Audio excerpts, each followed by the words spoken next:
Hello friends, मैं हूं अर्पित और आपका स्वागत है लॉर्ड्स ऑफ लिटरेचर पर। दोस्तों, आज हम जिस बेहतरीन प्ले को डिस्कस करेंगे उसका नाम है अथेलो। अथेलो का पूरा नाम Othello the Moor of Venice है और ऐसा माना जाता है कि इस प्ले को विलियम शेक्सपियर ने 1603 में लिखा था। इस प्ले का नायक अथेलो रिपब्लिक ऑफ वेनिस, जिसे आज इटली के नाम से जाना जाता है, की सेना में जनरल है। वह अफ्रीकी मूल का है, यानी कि एक हबशी है। रेसिज्म, लव, जेलसी, धोखा, बदला और पश्चाताप जैसी थीम्स की वजह से आज 400 साल बाद भी इस प्ले को दुनिया भर में पसंद किया जाता है। विलियम शेक्सपियर के ऊपर काफ़ी डिटेल में मैंने एक दूसरा वीडियो बनाया है, जिसका लिंक मैं डिस्क्रिप्शन बॉक्स में शेयर कर रहा हूँ। इस वीडियो में हम अथेलो को डिस्कस करेंगे। तो आइए सबसे पहले हम इसके मेन कैरेक्टर्स को देख लेते हैं। इसका मेन कैरेक्टर अथेलो वेनिस की आर्मी में एक जनरल है। डेस्डेमोना अथेलो की पत्नी है और ब्राबेंटियो नाम के सांसद की बेटी है। इयागो अथेलो की सेना में है, जिस पर वह काफ़ी भरोसा करता है। कैसियो अथेलो का पसंदीदा कैप्टन है और एमिलिया इयागो की पत्नी है, जो डेस्डेमोना की मेड सर्वेंट का काम भी करती है। रॉड्रिगो एक आवारा किस्म का इंसान है जो डेस्डेमोना से प्यार करता है। तो आइए चलिए अब इसकी कहानी शुरू करते हैं। तो सबसे पहले इसमें रॉड्रिगो एक आदमी है जो कि डेस्डेमोना नाम की एक लड़की से प्यार करता है और उससे शादी करना चाहता है। एक रात उसके सोल्जर फ्रेंड इयागो ने उसे बताया कि डेस्डेमोना ने चोरी छिपे उसके हबशी जनरल अथेलो से शादी कर ली है। अथेलो ने यागो को इग्नोर करते हुए माइकल कैसियो को सेना में लेफ्टिनेंट की पोजीशन दे दी थी। इस वजह से इयागो अथेलो से नफरत करता है। इयागो रॉड्रिगो को समझाता है कि अभी उसे हार नहीं माननी चाहिए। उसे पता है कि सीनेटर ब्राबेंटियो, जो कि डेस्डेमोना का पिता है, अथेलो को अपने दामाद के रूप में कभी स्वीकार नहीं करेगा, क्योंकि अथेलो एक हबशी है। इसलिए देर रात इयागो और रॉड्रिगो ब्राबेंटियो को उसकी बेटी डेस्डेमोना और अथेलो के बारे में बताते हैं। ये खबर सुनकर ब्राबेंटियो भड़क जाता है और अपने आदमियों को अथेलो को अरेस्ट करने का आदेश देता है। इसी वक्त कुछ ऑफिसर्स आते हैं और ब्राबेंटियो को बताते हैं कि सीनेट की अर्जेंट मीटिंग बुलाई गई है, जिसमें आपको भी चलना है। सीनेट की मीटिंग साइप्रस पर टर्किश सेना के संभावित हमले को ध्यान में रखकर बुलाई गई थी। गुस्से से भरा हुआ ब्राबेंटियो काउंसिल की मीटिंग में पहुंचता है और अथेलो के खिलाफ कार्रवाई की मांग करता है। अथेलो वहां पहले से ही मौजूद था, क्योंकि उसे अभी अभी तुर्कों को खदेड़ने के लिए सेना की कमान सौंपी गई थी। ब्राबेंटियो का आरोप था कि अथेलो ने उसकी बेटी पर काला जादू किया है, क्योंकि कोई भी लड़की उस जैसे हबशी से कैसे प्यार कर सकती है। अथेलो काउंसिल को एक्सप्लेन करता है कि किस तरह उसके शौर्य और वीरता की कहानियों ने डेस्डेमोना का प्यार जीतने में उसकी मदद की है। इसके बाद डेस्डेमोना को इन बातों को कंफर्म करने के लिए और अपनी शादी को डिफेंड करने के लिए बुलाया जाता है। डेस्डेमोना की बातें सुनकर उसका पिता ब्राबेंटियो ऐलान करता है कि आज से उसका अपनी बेटी से कोई संबंध नहीं है। इसके बाद डेस्डेमोना अथेलो के कैंपेन पर उसके साथ साइप्रस जाने का फैसला करती है।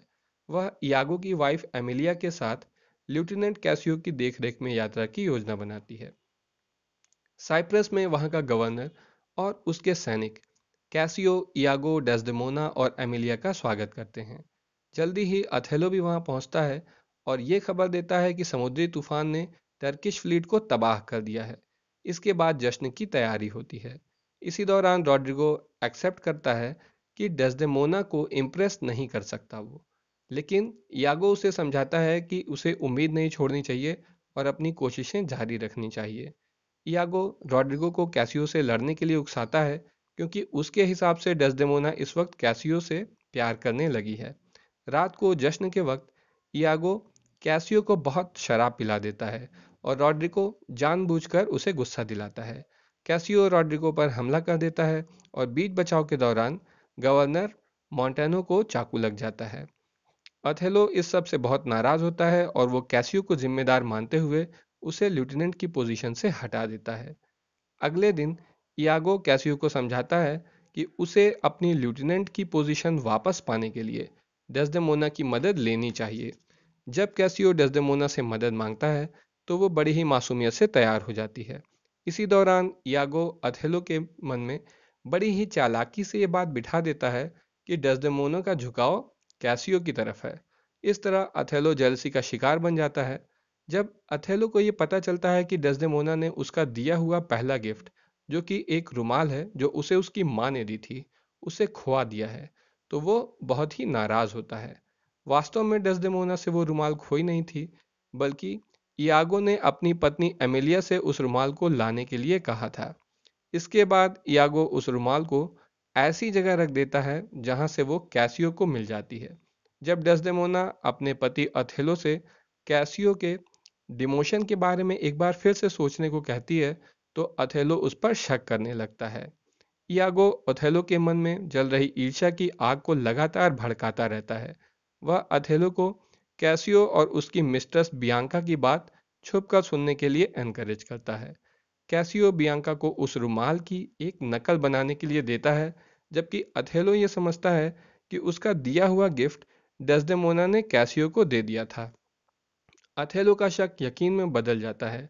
ईर्ष्या और नफरत की आग में जलते हुए वो इयागो को कैसियो की हत्या करने का आदेश देता है।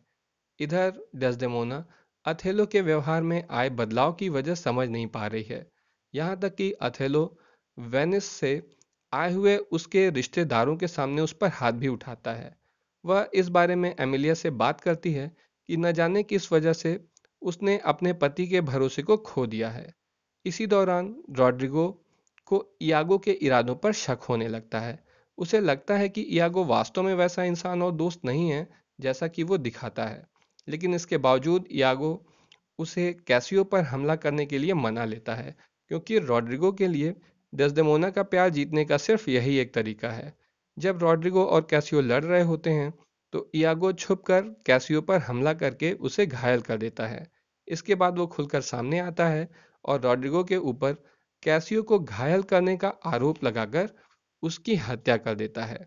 अथेलो अपने बेडरूम में आता है और सोती हुई डेस्डेमोना को उसकी बेवफाई की सजा देने के लिए एक तकिए से उसका दम घोंटकर उसे मार डालता है।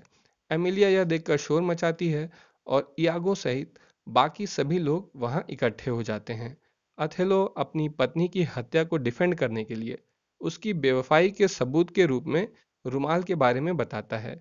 एमिलिया को समझ आ जाता है कि यह सब क्या हो रहा है और वो इयागो के षड्यंत्र के बारे में अथेलो को बताती है। अपनी पत्नी के आरोपों के जवाब में इयागो चाकू मारकर उसकी हत्या कर देता है। इयागो को गिरफ्तार कर लिया जाता है और अथेलो उस पर हमला करता है, लेकिन उसकी हत्या करने में सफल नहीं हो पाता। पश्चाताप की आग में जलते हुए अथेलो खुद को चाकू मारकर आत्महत्या कर लेता है और कैसियो को साइप्रस का गवर्नर बनाए जाने के साथ ही ये प्ले खत्म हो जाता है। तो दोस्तों, उम्मीद है कि ये वीडियो आपको ज़रूर पसंद आया होगा और आपने अब तक चैनल को सब्सक्राइब भी कर दिया होगा। अगर नहीं किया है तो अभी कर सकते हैं। आज के लिए बस इतना ही।